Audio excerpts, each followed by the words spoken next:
같이 성가대의 찬양에 맞춰 묵상기도 드리심으로 주일날 2부 예배 하나님께 드리겠습니다.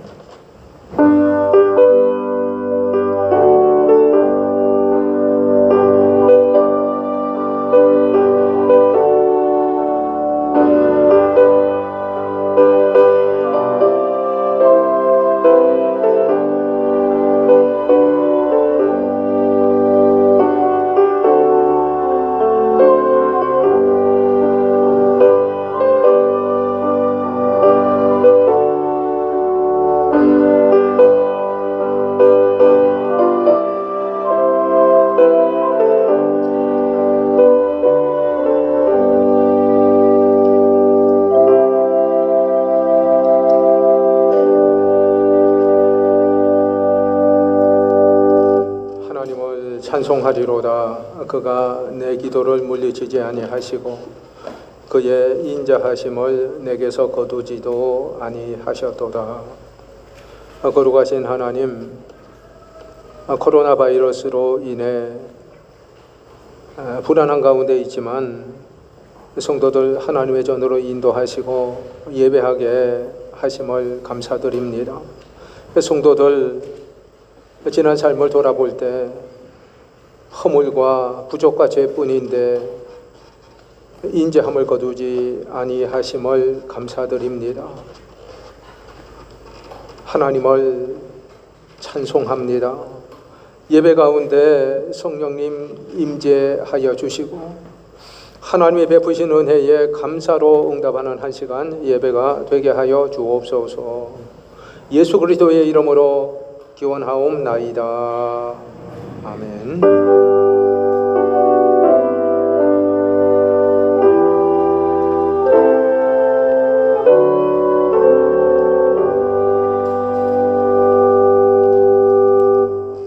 다 같이 일어나셔서 67장 찬송합니다.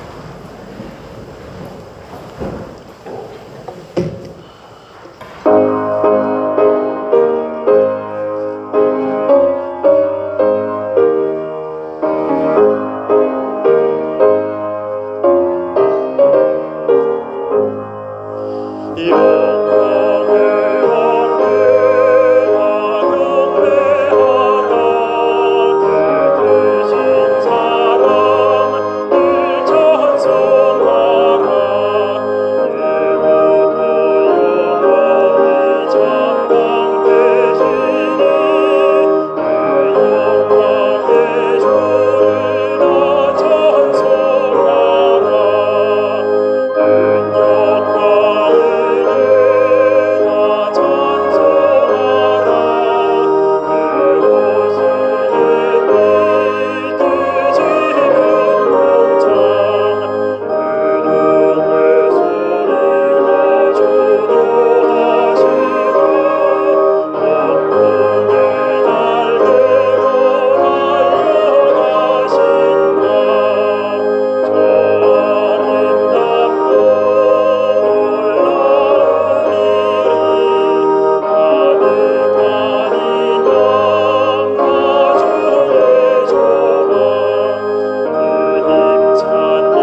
같이 성시교독 43번을 함께 교독하겠습니다.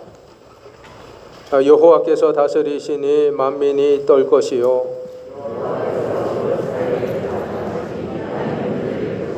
시온에 계시는 여호와는 위대하시고 모든 민족보다 높으시도다.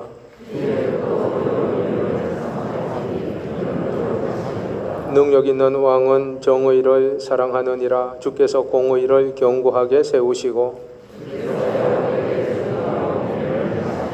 너희는 여호와 우리 하나님을 높여 그의 발등상 앞에서 경배할지어다. 그의 제사장들 중에는 모세와 아론이 있고 그의 이름을 부르는 자들 중에는 사무엘이 있도다. 여호와께서 구름 기둥 가운데서 그들에게 말씀하시니 여호와 우리 하나님이여 주께서는 그들에게 응답하셨고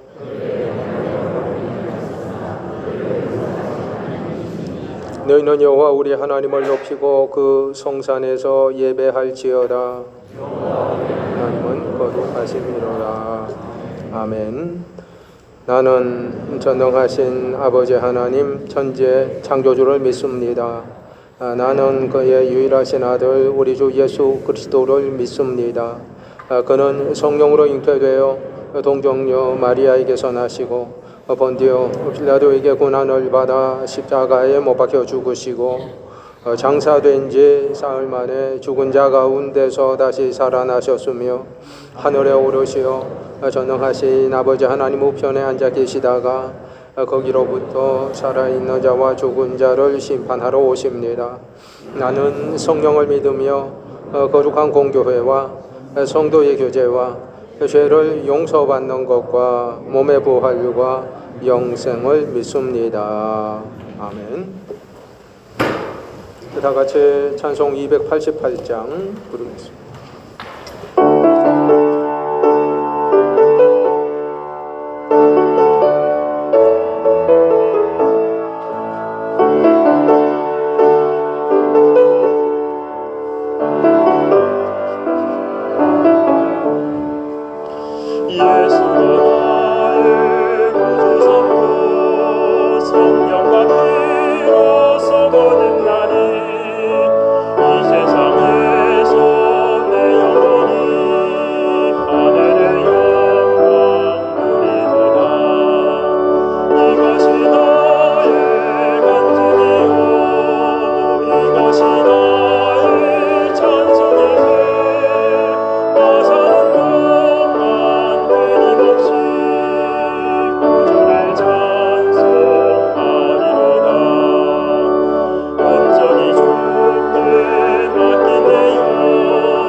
기도 인도하시겠습니다.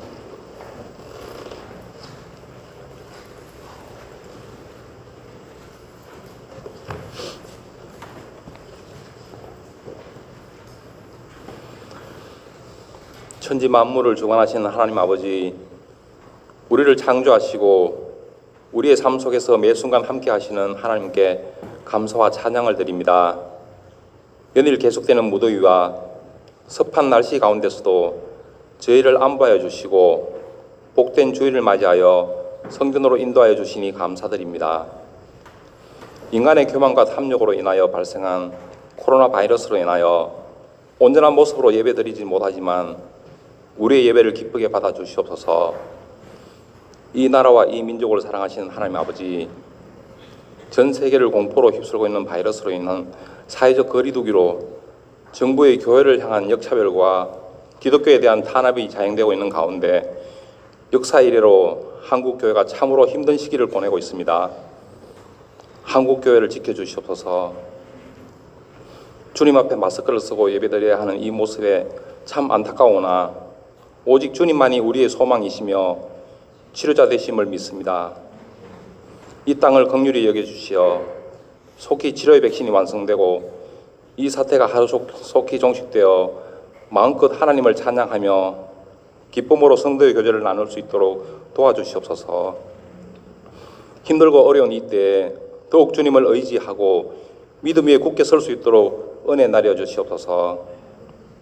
특별히 다음 세대가 이 어려운 시기에 하나님의 말씀 안에 바르게 양육되게 하시고 주님의 나라를 위해 귀하게 쓰임받는 일꾼들이 다 되게 인도하여 주시옵소서. 사랑의 하나님, 세계 유일의 분단국으로서 군사력과 경제력을 앞세워 압박하는 주변 강대국들의 틈바구니에서 중심을 잡지 못하고 방황하고 있는 이 나라를 긍휼히 여겨주시옵소서. 대통령을 비롯한 위정자들이 하나님을 경외하고 국민의 소리에 귀 기울이며 공의로 판단하게 하시고 지역과 계층, 이념 간의 갈등과 당리당략을 버리고 화해와 포용으로 서로 존중하며 오로지 국민의 입장에서 국민을 두려워하는 마음을 가짐으로 이 나라를 이끌어갈 수 있도록 도와주시옵소서. 북한의 지도자들도 백성들을 위하여 핵과 무기를 내려놓고 속히 평화의 자리로 나올 수 있도록 강건하여 주시옵소서. 하나님이 아름답게 지어놓으신 이 세상이 온난화와 지진, 화산 폭발과 홍수, 메뚜기 떼의 습격 등 늘어가는 크고 작은 자연재해로 인해 심히 피폐되어 가고 동성애를 비롯하여 세상의 모든 섭리와 질서들이 무너져가며 우리를 두렵게 하고 있습니다. 이러한 때에 더욱더 깨어 기도하며 하늘의 소망 가지고 살아가는 우리의 삶이 되게 인도하여 주시옵소서. 하나님 아버지, 사랑하는 동산의 모든 성도님들 영육간의 강건함을 더해 주시고 육신의 질고와 마음의 상처로 또 경제적인 어려움에 처해 있는 성도들 위해 함께하여 주시고 드려지는 모든 기도 위에 응답하여 주시옵소서. 이 시간 선포하시는 임명태 목사님의 말씀 가운데 능력을 다하여 주시며 권능과 권세의 입술로 생명의 말씀을 전하실 때마다 이 위기를 극복할 수 있는 힘이 되게 하여 주시고 아멘으로 화답하는 자마다 위로부터 축복이 차고 넘치게 하여 주시옵소서. 정성껏 준비한 혼성 중창단과 신뢰하게 찬양이 하나님께는 영광과 기쁨이요 부르는 자나 듣는 모든 성도님들이 함께 은혜 나누는 귀한 찬양 되게 은혜 나려 주시옵소서. 이 모든 말씀을 우리 생명의 주인 되시는 예수님의 거룩한 이름으로 기도드리옵나이다. 아멘.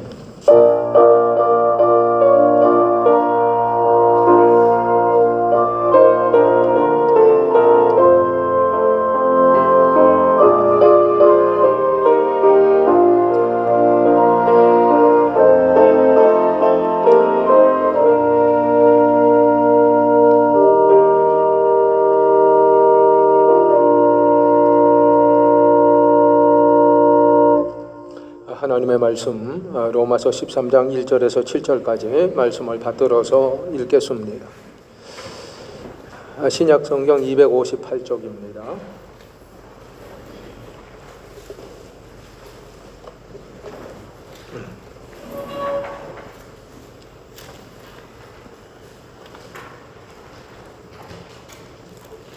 각 사람은 위에 있는 권세들에게 복종하라. 권세는 하나님으로부터 나지 않음이 없나니 모든 권세는 다 하나님께서 정하신 바라. 그러므로 권세를 거스르는 자는 하나님의 명을 거스름이니 거스르는 자들은 심판을 자취하리라. 다스리는 자들은 선한 일에 대하여 두려움이 되지 않고 악한 일에 대하여 되나니 내가 권세를 두려워하지 아니하려느냐. 선을 행하라. 그리하면 그에게 칭찬을 받으리라. 그는 하나님의 사역자가 되어 내게 선을 베푸는 자니라. 그러나 내가 악을 행하거든 두려워하라. 그가 공연히 칼을 가지지 아니하였으니 곧 하나님의 사역자가 되어 악을 행하는 자에게 진노하심을 따라 보응하는 자니라. 그러므로 복종하지 아니할 수 없으니 진노 때문에 할 것이 아니라 양심을 따라 할 것이라. 너희가 조세를 바치는 것도 이로 말미암음이라. 그들이 하나님의 일꾼이 되어 바로 이 일에 항상 힘쓰느니라. 모든 자에게 줄 것을 주되 조세를 받을 자에게 조세를 바치고 관세를 받을 자에게 관세를 바치고 두려워할 자를 두려워하며 존경할 자를 존경하라. 아멘. 이어서 시온 찬양대의 찬양이 있겠습니다.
예, 우리 박수 한번 하시죠.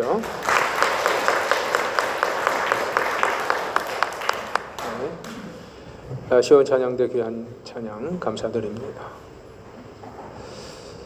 아직까지 여전히 코로나 바이러스로 인해서 참 힘들게 지내고 있습니다.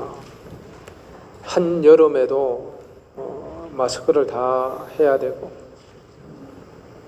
또 반가운 사람을 만나도 또 악수도 못하고 모두가 참 심히 불편한 가운데 지냅니다.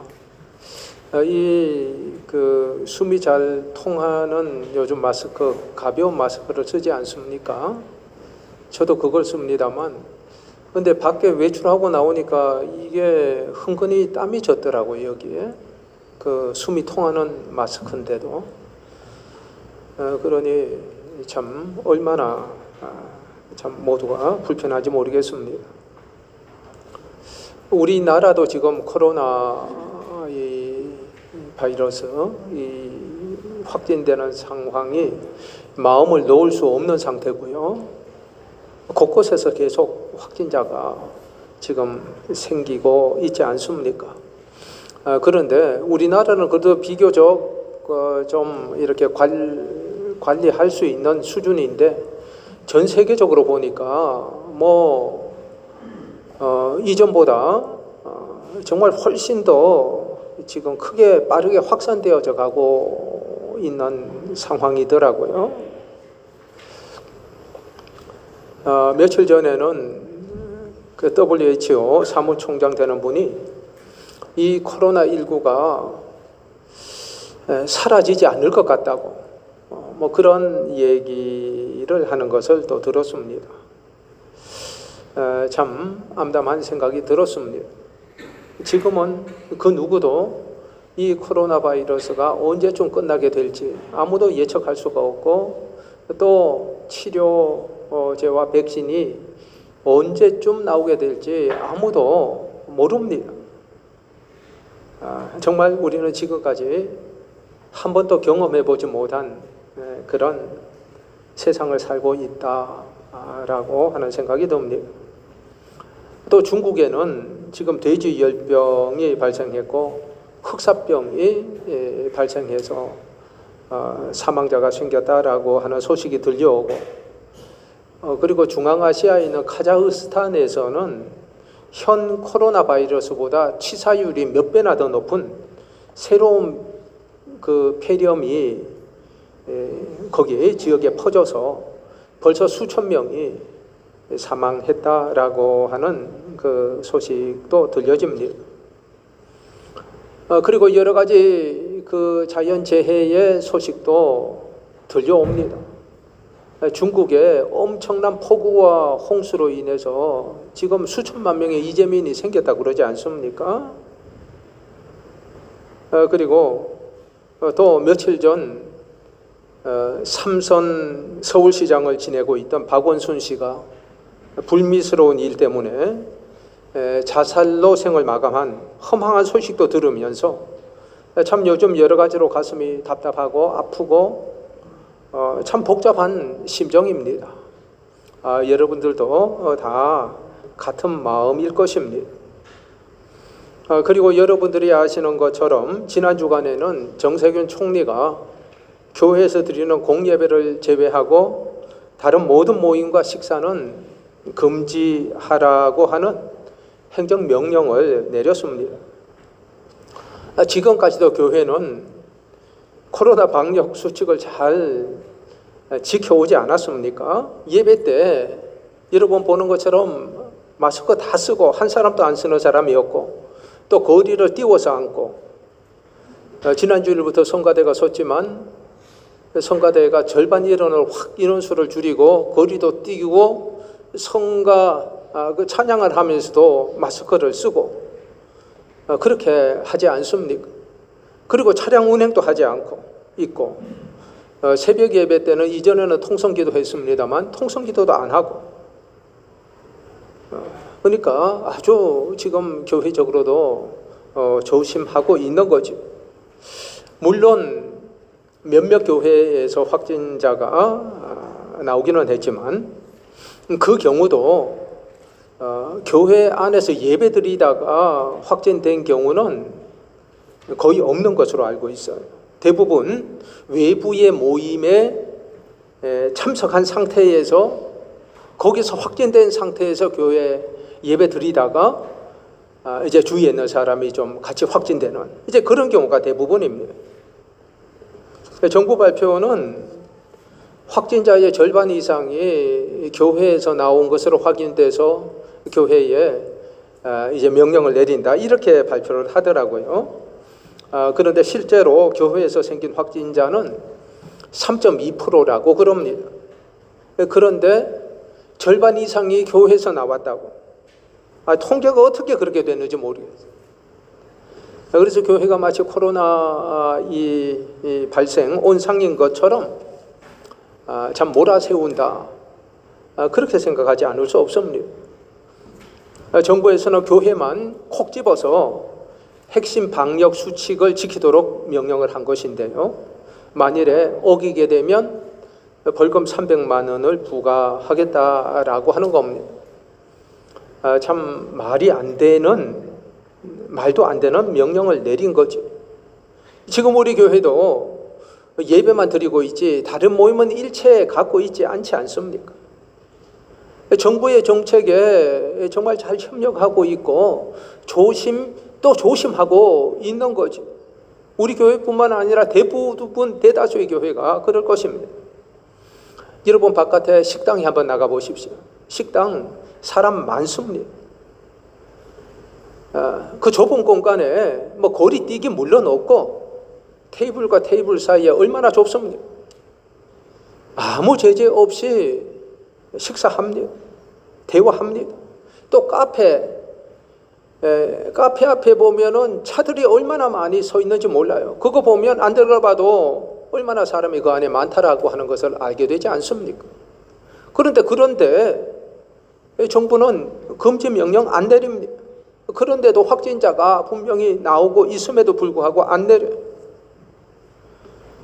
정부 각 기관에서 회의하는 거 TV에서 간간히 비춰주는 거 봤는데 거기 자리 한 칸씩 띄워서 앉지도 않더라고요. 바로 옆에 바로 밀접하게 다닥다닥 앉아서 그들 다 회의하고 그렇게 합니다. 그들은 명령을 하려면 그들부터 바로 하고 솔선수범하고 지키고 해야지. 교회만 지키라고 하는 거 형평이 맞지 않는 거죠. 여러분 물론 우리가 방역 수칙을 지키는 거 전 국가적이고 사회적인 문제이기에 교회도 사회의 이웃에 피해가 가지 않도록 불안을 주지 않도록 방역 수칙을 잘 지켜야 됩니다. 적극적으로 협력해야 됩니다. 그런데 방역 당국이 교회에 대해서 공예배 외의 모든 모임 금지, 성가대도 금지, 큰 소리로 찬송하는 것도 금지, 통성 기도하는 것도 금지. 여러분 이거 예사롭게 넘기면 안 됩니다. 이것은 기독교를 탄압하는 것이에요. 방역 당국에서는 교회에 대해서 방역 수칙에 대해서 협력해 달라고 요청을 해야 됩니다. 지금 이런 위중한 시대니까 좀 교회에서 적극적으로 협력해 주시기를 바랍니다. 이렇게 해야 되는 거예요.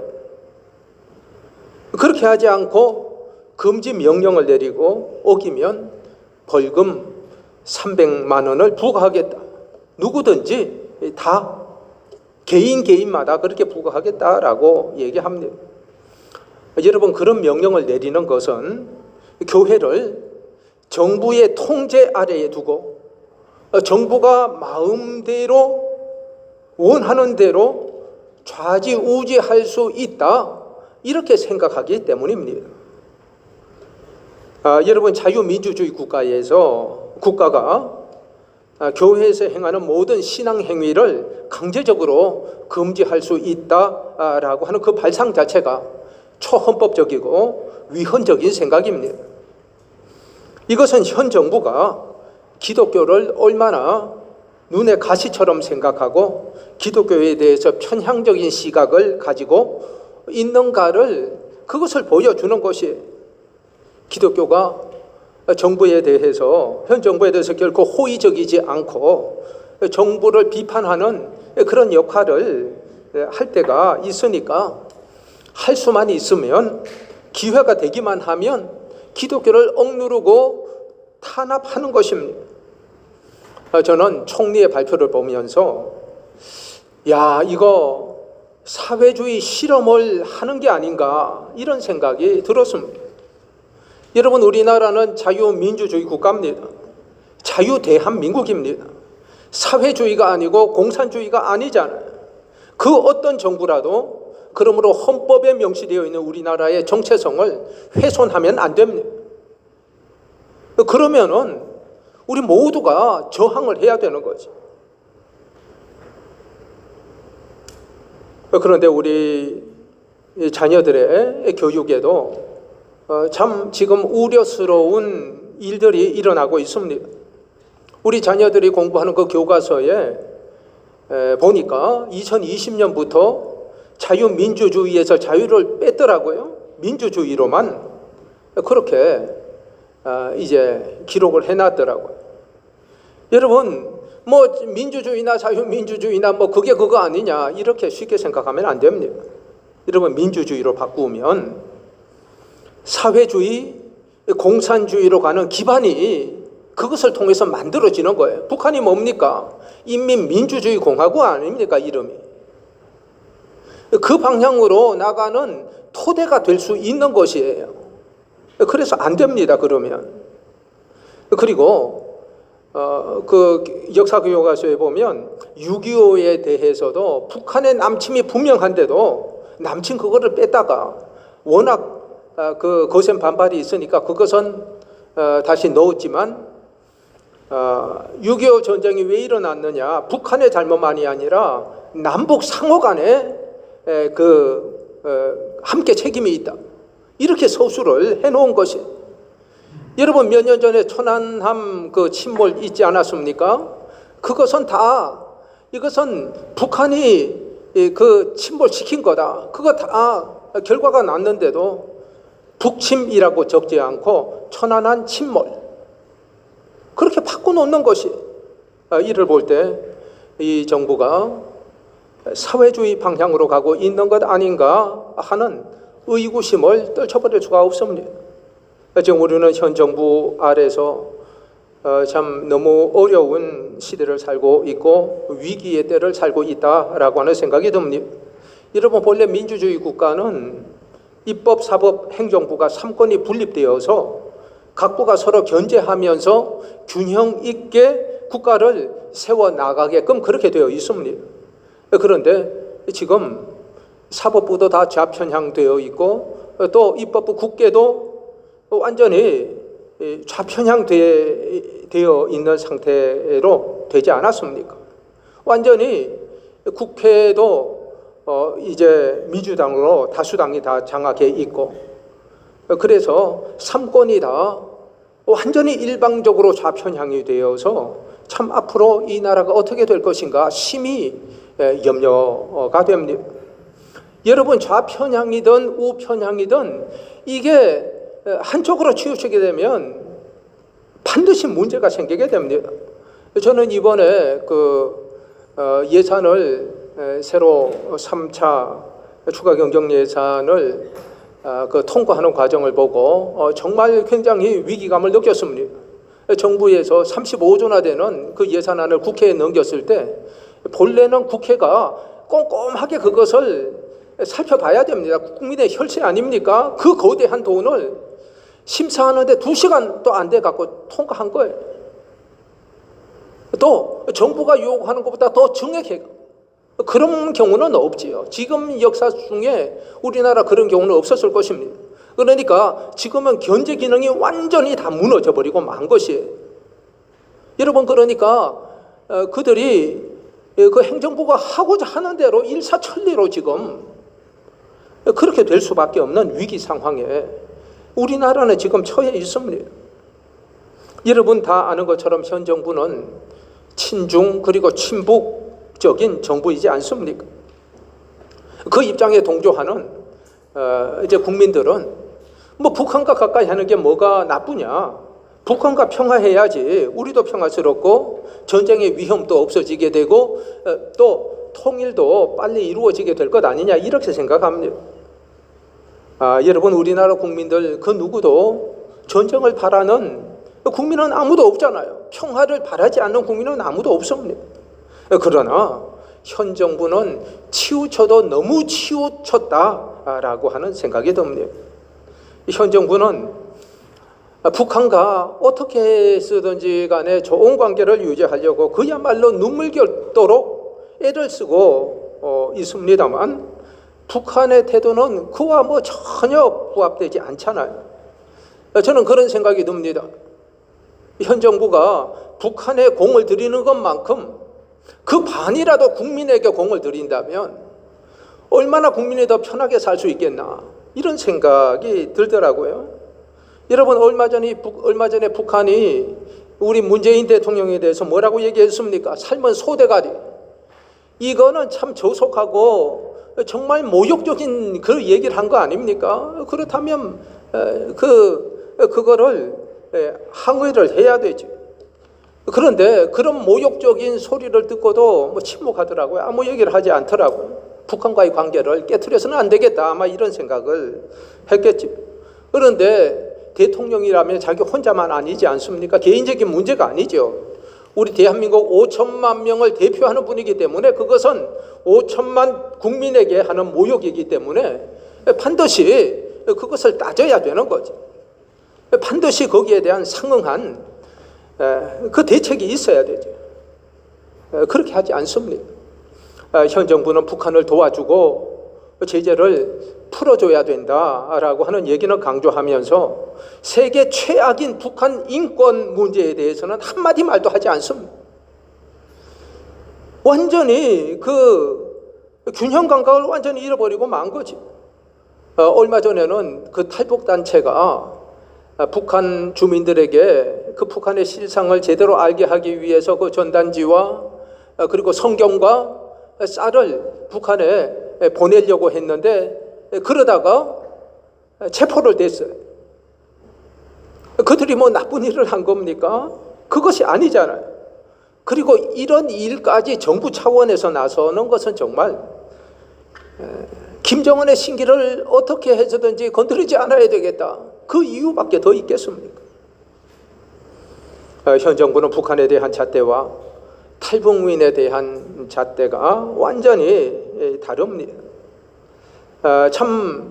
그리고 더욱 가관인 것은 얼마 전에 북한이 개성에 있는 남북 연락사무소를 폭파하지 않았습니까?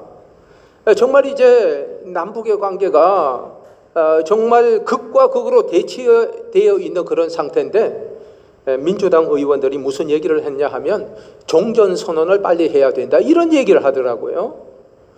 그거는 그런 때에 하는 얘기가 아니잖아요. 좀 화해 분위기나 좀 평화스럽게 됐을 때 종전 얘기가 나오는 거지. 그래 정말 놀랐습니다.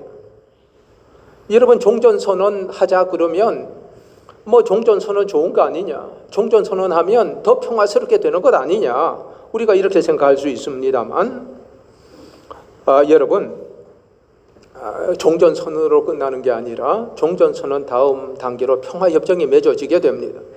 평화협정이 맺어지게 되면 유엔사 그리고 주한 미군이 주둔해야 될 명분이 없어져 버리고 맙니다. 여러분 얼마 전에 길거리에서 왜 평화협정 서명하라고 사람들 많이 나와 있지 않았습니까? 여러분 그거 그냥 함부로 서명하면 안 됩니다. 겉으로는 좋잖아요. 정말 평화협정인데 평화협정하면 평화스럽게 되겠구나. 그거를 이제 그렇게 생각하도록 미혹하는 것입니다. 평화협정 그게 끝이 아니에요. 미군을 철수시키는 것이 목적입니다. 여러분 생각해 보십시오. 종전선언을 하면 여전히 북한이 핵을 가지고 있는데 종전선언하면 어떻게 됩니까? 우린 핵이 없고 북한이 완전히 볼모가 되고 맙니다. 미군도 떠나버려. 어떻게 우리나라가 지켜질 수 있겠습니까? 여러분, 종전선언은 시기가 언제 해야 되냐 하면 핵이 제거된 다음에 해야 됩니다. 김대중 대통령이 북한에 대해서 핵벽 정책을 펼 때 했던 얘기가 생각납니다. 계속 북한에 대해서 이제 지원하고 핵벽 정책을 펴니까 사람들이 그러다가 북한이 핵을 만들면 어떡할 거냐. 그러니까 북한이 핵을 가지면 내가 책임지겠다. 그런 얘기 하지 않았습니까? 책임졌습니까? 그런데 지금은 세월이 흐른 후에 이미 만들지 않았습니까? 한두 개가 아니고 얼마나 많은 핵을 가지고 있잖아요. 아무도 말은 듣기 좋은 얘기를 하지만 그 말에 책임은 안 집니다. 여러분, 오늘날도 좋은 말 하지만 책임 안 지는 사람들은 얼마나 많습니까? 종전선언을 주장하는 자들의 궁극적인 목적은 뭐냐 하면 이 땅에서 미군이 철수하는 겁니다. 그리고 우리 민족끼리 자체적으로 어쨌든 통일을 해보자, 그런 생각을 가진 거고, 제가 생각하기에는 우리나라를 북한에 편입시키려고 종전선언을 주장하는 거 아닌가, 그런 생각까지 듭니다. 굉장히 위험한 주장이지요. 그러므로 우리는 지금만 보지 말고 그 이후에 되어지는 그 과정까지를 우리는 잘 볼 수 있어야 됩니다. 지난 6월 29일에 국회에서 포괄적 차별금지법이 국회의원들에 의해서 발의가 됐는데요. 이 포괄적 차별금지법은 굉장히 위험한 법입니다. 여러분, 차별금지, 이거 겉으로는 얼마나 그 단어가 좋잖아요. 좋은 내용을 담고 있겠구나, 이렇게 생각이 됩니다. 그 법은 누구든지 차별을 받지 않게 하자라고 하는 것이에요. 그래서 사람들은, 기독교인들이 이것을 반대하면 왜 모든 사람이 차별을 받지 않아야지, 왜 기독교인들은 반대하는 거야? 뭐 이런 반응을 보입니다. 여러분, 이 세상에 그 누구도 차별을 받지 않아야 됩니다. 그런데 차별금지법에 독소 조항이 들어있기에 우리는 그것을 반대하는 것이, 이 차별금지법 안에는 성적 지향 및 성별 정체성을 차별금지 그 유형으로 기록해 놓고 있습니다. 여러분, 이게 무슨 말이냐 하면, 성적 지향 차별금지라고 하는 말은 쉽게 말해서 개개인이 이성애든 동성애든 무엇이든지 내 취향대로 추구할 수 있다라고 하는 말이고, 이를 두고 결코 차별해서는 안 된다라고 하는 겁니다. 내가 이성을 좋아할 수도 있고 동성을 좋아할 수도 있다라고 하는 겁니다. 그래서 내가 동성이 좋아서 동성과 내가 결혼한다, 안 된다 그러면 차별하게 된다, 차별법에 저촉이 된다, 그 말입니다. 왜냐하면 그것은 개인의 성적 지향이기 때문이라고 하는 겁니다. 또 성별 정체성이라고 하는 것은 이것을 차별해서는 안 된다라고 하는 것인데요. 사람은 생물학적인 기준으로 남자와 여자로 이렇게 구분이 되는데, 그것을 그렇게만 일방적으로 나누는 것은 차별이고, 후천적 성이 있다라고 그들은 말합니다. 후천적 성을 젠더라고 표현을 하는데, 후천적 성이 31가지가 있다라고 말합니다. 남자로 태어나도 내 스스로 여자라고 생각하면 여자가 되는 것이고, 나는 여자인데 누가 보기에도 다 여자라고 여기는데 내가 남자라고 생각하면 남자가 됩니다. 자기의 성을 자기가 정할 수 있다라고 하는 것입니다. 스스로 나는 남자도 아니고 여자도 아니다, 그렇게 생각하면 그것도 인정해 줘야 된다라고 하는 것입니다. 그것을 인정하지 않으면 차별하는 것으로 보는 겁니다. 여러분, 그래서 미국의 많은 주에서는 남자 화장실, 여자 화장실만 있는 게 아니라 중립 화장실도 있다라고 그러지 않습니까? 그리고 남자인데도 스스로 여자라고 생각하면 여자 화장실에 가는 겁니다. 그럼 어떻게 되겠습니까? 화장실에 있는 여자들이 얼마나 놀라겠습니까? 왜 이곳에 들어왔냐 그러면 왜 차별하냐 이렇게 나오는 거죠. 내가 여자인데 왜 나를 못 들어오게 하냐. 여러분, 그러니까 후천적 성을 인정하면 도리어 정상적인 많은 사람들이 역차별을 당하게 되는 일이 생깁니다. 그것은 결코 옳은 일이 아닌 거죠. 하나님의 창조 질서를 깨트리는 것입니다. 하나님은 남자와 여자로 창조하셨습니다. 정말 세상이 어떻게 지금 돌아가고 있는지 참 걱정이 되지 않을 수 없습니다. 여러분, 우리는 성소수자들을 물론 차별해서는 안 되지만 그들이 주장하는 거를 우리가 뭐 그럴 수도 있지 하고 받아들여서는 안 됩니다.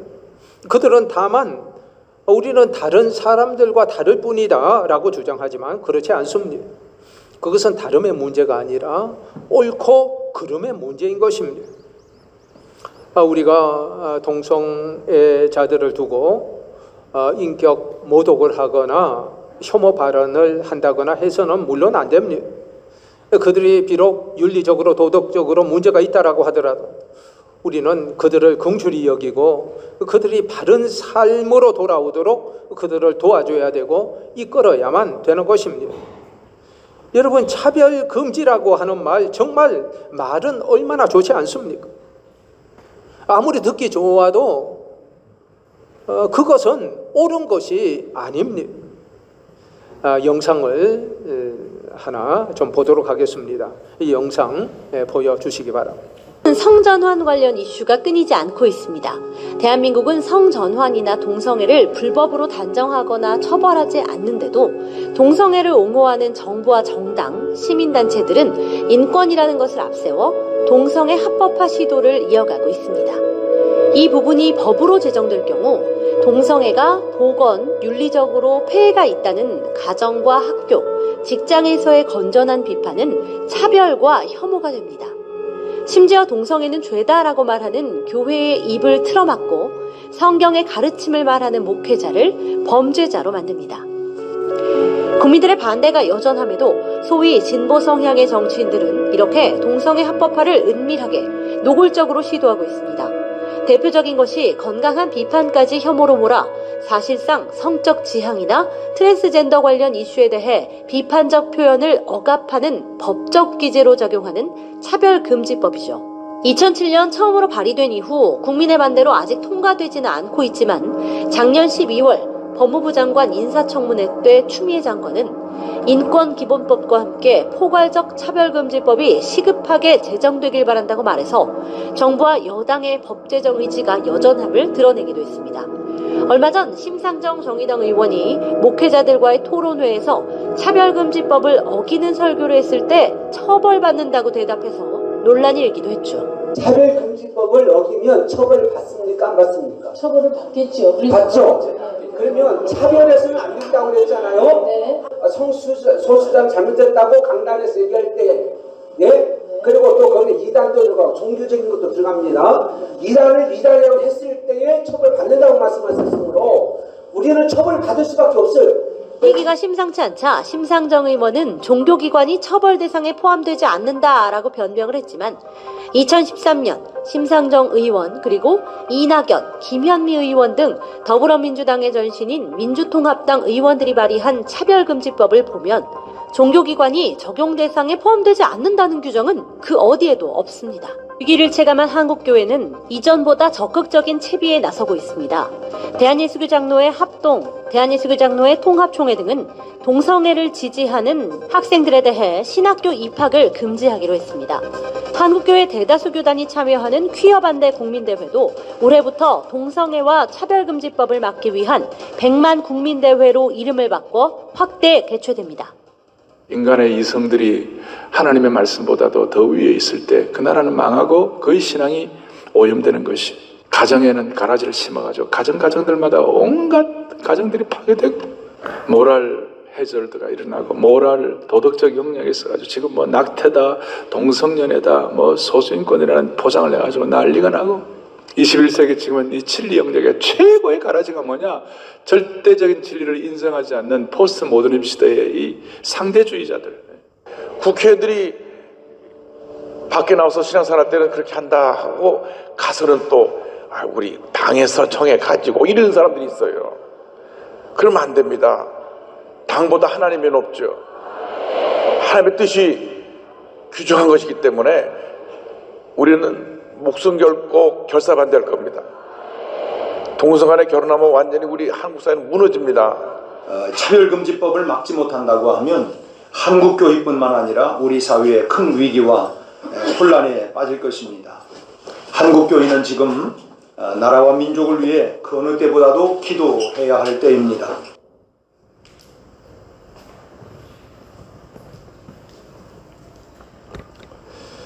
예, 영상 잘 보셨죠? 차별금지법이 통과되면 어떤 일이 일어나게 되는가 하면 목회자는 강단에서 동성애는 죄라는 말씀을 전할 수도 없게 됩니다. 그리고 3천만 원의 벌금이 부과가 됩니다. 동성애가 죄라고 말씀하신 성경은 불법 서적이 되는 것입니다. 복음이 약화되는 것은 불을 보듯 뻔합니다. 전도할 때도 모든 종교는 차별받아서는 안 되기 때문에 오직 예수님만이 길이요 진리요 생명이요 구원이라고 하면 다른 종교는 차별하는 것이 되어서 그 법에 저촉이 되는 것입니다. 우리 자녀들은 성경에 반하는 교육을 학교에서 받을 수밖에 없게 됩니다. 여기 불 좀 켜주시죠. 네. 여러분, 차별금지법은 겉으로는 모든 소수자를 위한다고 하면서 인권으로 포장해서 나타나는데 입법하는 자들은 차별금지법을 통해서 기독교를 무력화시키려고 하는 시도를 하는 것입니다. 여러분, 차별금지법이 이게 통과되면 가정이 깨어지는 것이고 교회가 무너지게 되는 것입니다. 그것이 목적입니다. 그리고 그들의 주장하는 그들의 배후에는 사단의 세력이 있다라고 하는 거, 그것을 우리는 잊어서는 안 됩니다. 차별금지법이 제정되면 교회는 반드시 무너지게 됩니다. 여러분, 먼저 이 법이 제정된 영국이나 유럽 여러 나라에서 교회가 지금 어떻게 되었는가 보면 알 수 있습니다. 교회가 무력하게 되고 그리고 모스크바에 팔아 넘기게 되고 술집으로 변하게 되고 완전히 무력하게 되어지고만 그 모습을 보지 않습니다. 교단 차원에서도 차별금지법이 통과되지 않도록 모든 수단을 다 강구하고 있는 중에 있습니다. 그러므로 절대로 통과되지 않도록 온 교회 성도들이 연대해서 마음을 모아서 반대운동을 전개해 나가야 될 것입니다. 반대운동도 물론 필요하지만 우리는 하나님을 대적하는 이 거대한 세력에 맞서서 무엇보다도 이를 제지해 달라고 하나님께 간절히 기도해야 합니다. 여러분, 세상에 거대한 힘을 가진 자와 힘으로 맞서려고 하면 우리는 그 힘에 밀릴 수밖에 없습니다. 우리는 힘이 없잖아요. 하나님이 그들과 맞서 주셔야지만 그들이 무너지게 될 것입니다. 여러분, 오늘 본문에 보면 세상에 권세자가 있지만 그의 권세도 하나님이 주신 권세요, 하나님께로부터 온 것이라고 분명히 말씀하십니다. 그러므로 모든 권세의 근원이 되시는 하나님이 우리와 함께 하시면, 하나님이 그들과 맞서 주시면 우리는 반드시 승리하게 됩니다. 우리는 이 어려운 시대에 아사의 기도를 우리가 꼭 기억해야 될 줄로 생각합니다. 구스 사람 세라가 100만 명의 대군을 이끌고 침략해 왔을 때 아사는 이렇게 기도합니다. 역대하 14장 11절입니다. 스크린에 띄워져 있는 말씀 우리 다 같이 한번 읽어보겠습니다. 시작.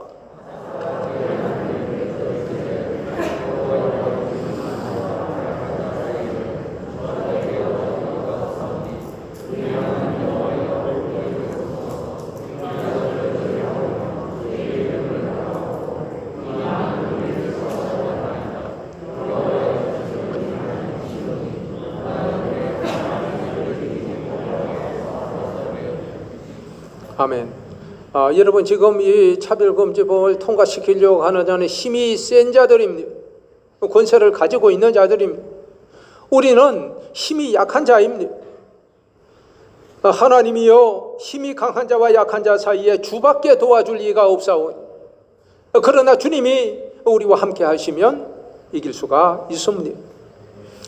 우리나라는 지금 좌편향된 정부 하에 있어서 심히 우려하지 않을 수 없는 그런 때를 살고 있습니다. 이런 때에 교회와 성도는 어떻게 해야 되는지를 깊이 생각해야 될 줄로 생각합니다. 오늘 본문은 국가와 교회와의 관계에 대해서 우리에게 말씀합니다. 국가와 교회와의 관계는 어떠해야 될까요? 교회 역사를 보면 교회가 국가를 좌지우지할 때도 있었고요. 그 반대의 경우도 있었습니다. 두 경우 다 바람직한 그런 모습이 아닙니다. 둘 사이에는 협력적이면서도 긴장 관계에 있어야 합니다. 성 어거스틴은 두 왕국론에서 그리스도인은 두 왕국에 속해 살게 된다.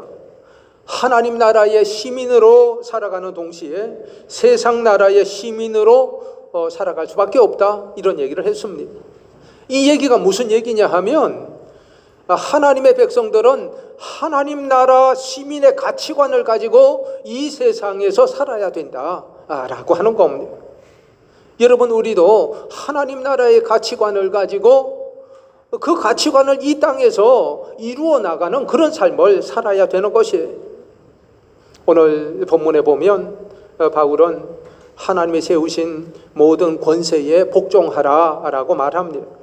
왜냐하면 모든 권세는 다 하나님께로부터 온 것이기 때문에 하나님이 정하신 것이기 때문에 그렇다라고 하는 겁니다. 그러므로 권세를 거스리는 것은 곧 하나님의 명을 거스리는 것이기 때문에 하나님의 심판을 자체하게 된다라고 하는 겁니다. 이 지도자 중에 악한 자도 있지만 그들도 세우신 분은 하나님이라고 하는 그 점을 생각해야 된다라고 하는 것입니다. 그러나 무조건 복종해야 되는 것은 아닙니다. 그들이 하나님을 대적하는 일을 할 때 우리는 당연히 거기에 맞서 거부해야 되고 또 저항을 해야 되는 것입니다. 오늘 말씀을 근거로 생각해 보면 국민이 백성들이 저항해야 되는 경우는 정부가 하나님을 대적할 때입니다. 그리고 하나님의 사역자가 되지 못할 때입니다. 하나님을 대적하고 그리고 또 국민들을 해칠 때 선을 행하는 자를 오히려 고통스럽게 하고 악을 행하는 자를 도리어 두둔하는 경우에 우리는 저항을 해야 된다라고 하는 겁니다. 그러나 저항을 하고 항의를 해도 폭력으로 하면 안 됩니다. 정당한 방법으로 서로 연대해서 의사를 표현하며 경고를 보내야 됩니다. 그리고 가장 중요한 것은 우리 모두가 다 함께 한 마음으로 기도에 무릎을 꿇어야 합니다. 하나님의 도우심을 우리는 전적으로 의지해야만 되는 것입니다. 여러분 지금 우리는 코로나 바이러스로 인해서 앞으로가 어떻게 되어질지 우리는 알 수 없는 그런 불투명한 가운데 살고 있고 우리나라는 경제적인 위기뿐만 아니라 하나님을 부인하고 대적하고 복음을 무너지게 하는 세속화의 거대한 물결이 밀려오고 있는 때를 우리가 살아가고 있습니다. 여러분, 이런 어려운 때일수록 우리가 살 길은 오직 하나님께 있음을 믿습니다 고백하며 간절히 기도해야 될 줄로 믿습니다. 모든 권위는 하나님께 있음을 아시고 모두가 다 불의를 행하고 비진리의 길을 간다라고 할지라도 우리는 하나님의 백성이기에 하나님이 인도하시는 그 진리의 길만을 붙잡고 그 길을 걸어가야 될 것입니다. 모든 권세는 다 하나님께로부터 옴을 믿고 오직 하나님이 우리에게 말씀하시는 그 진리를 붙잡고 진리의 길을 걸어가게 되는 여러분 모두가 다 되시기를 주님의 이름으로 축원합니다. 기도하십시다. 거룩하신 하나님, 코로나로 인해서 모두가 참 어려운 때를 살고 있습니다. 그리고 현 정부도 하나님을 대적하고 성도들을 핍박하는 그 방향으로 나가고 있는 것을 봅니다. 하나님의 성도들, 세상의 모든 권세자들도 하나님이 세우셨다라고 하셨으니 그 지도자들이 하나님을 두려워하도록 그들을 위해서 또한 기도하게 하여 주시옵소서. 모든 권세는 하나님으로부터 나온다고 하셨사오니 세상이 모두가 다 불의의 길로 가더라도 오직 의의 길, 진리의 길로만 걸어가는 자들이 다 되게 하여 주시옵소서. 감사드리며 예수님의 이름으로 기도하옵나이다. 아멘. 다 같이 찬송 406장 부르겠습니다.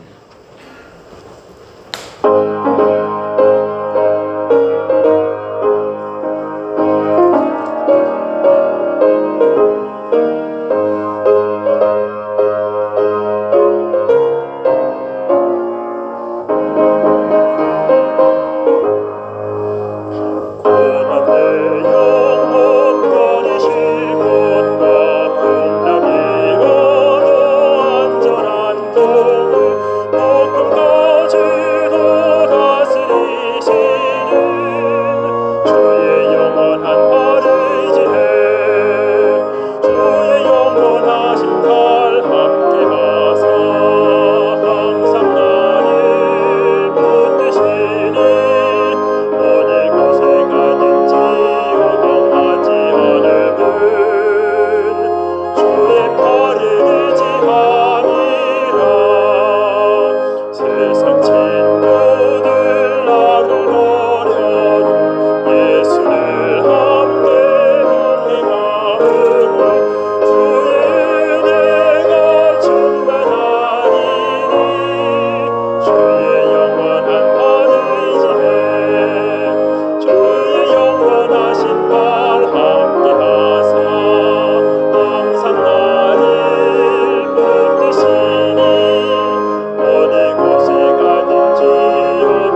이 시간 송민태 집사님 독창 특송이 있겠습니다.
우리 송민태 집사님 귀한 찬양으로 하나님께 영광 돌리셨습니다.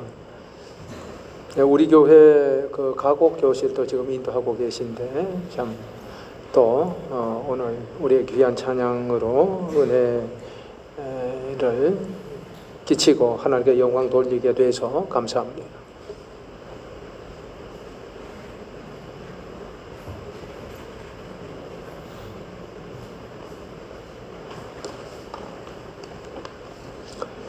다 같이 기도하겠습니다. 거룩하신 하나님, 사랑하는 성도들, 이 시간 귀한 예물 봉헌드립니다. 주일 헌금으로, 11조 헌금으로, 선교 헌금으로, 여러 가지 감사의 제목으로 범사에 감사하며 은혜를 감사하며 외손자 첫돌 감사하며 신혼여행 잘 다녀오게 하심을 감사하며 귀한 예물 봉헌드리오니 하나님이 예물을 기쁘게 받아주시고 들은 손길들마다 영혼이 잘된 같이 범사에 잘되고 강건케 되게 하여 주옵소서. 이 예물이 쓰이는 곳곳마다 하나님 이름이 높임을 받으시고 하나님의 나라가 확장되게 하여 주옵소서. 예수님의 이름으로 기도하옵나이다. 아멘. 예, 교회 소식 말씀드리겠습니다. 예, 다음 주 오후 예배는 교사 헌신 예배로 드리게 이제 되겠고요. 예, 지난 주간에 정상수 집사님, 박영란 집사님 그 아들 결혼식이 있었는데 하나님께 감사하는 마음으로 전 교우들에게 간식을 오늘 준비했습니다. 여러분 나가실 때 하나씩 받아가시면 되겠습니다. 우리 박영란 집사님 잠깐 어디 나가셨어요? 네, 나가셨고요. 예, 박수 한번 하십시다. 그리고 아들 내외도 오늘 예배 참석했는데 한번 같이 좀 우리 정혜동 우리 청년 정혜동 부탁합니다. 예, 그리고 오늘 우리 교회 처음 나오신 분 있으십니다. 주우섭 씨, 그 자리에 한번 좀 일어나 주시죠. 우리 주영명 장로님이 인도하셨는데 같이 좀 일어나시고, 예, 우리 축복송 같이 한번 부르십시다.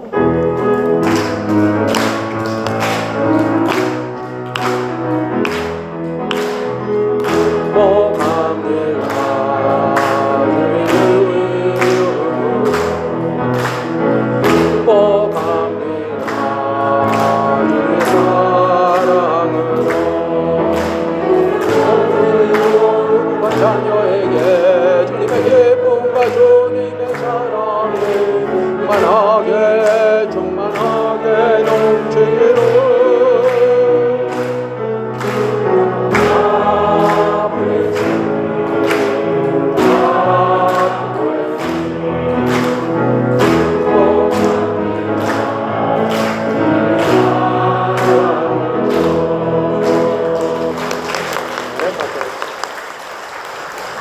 예, 이제 다 같이 일어나셔서 오라 우리가 찬양하겠습니다.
할렐루야, 반갑습니다. 사랑합니다.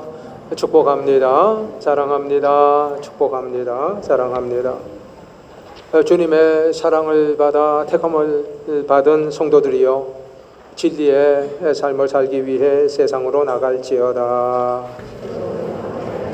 지금은 우리 구주 예수 그리스도의 크신 은혜와 하나님 아버지의 무한하신 사랑과 성령의 감화감동, 인도, 보호, 교통하심이 모든 권세는 하나님께 있음을 믿고 오직 하나님만 바라며 하나님의 도움을 구하며 진리의 삶을 살아가기로 마음에 소원하는 사랑하는 주님의 백성들 머리 위에, 그들의 가정 위에, 그들의 모든 범사 위에, 우리 대구 동산교회 위에, 이 나라와 이 민족 위에, 전 세계 열방 위에, 오늘 우리에게 등록하신 주우섭 성도님과 그의 가정 위에 영원토록 함께 하시기를 축원하옵나이다. 아멘.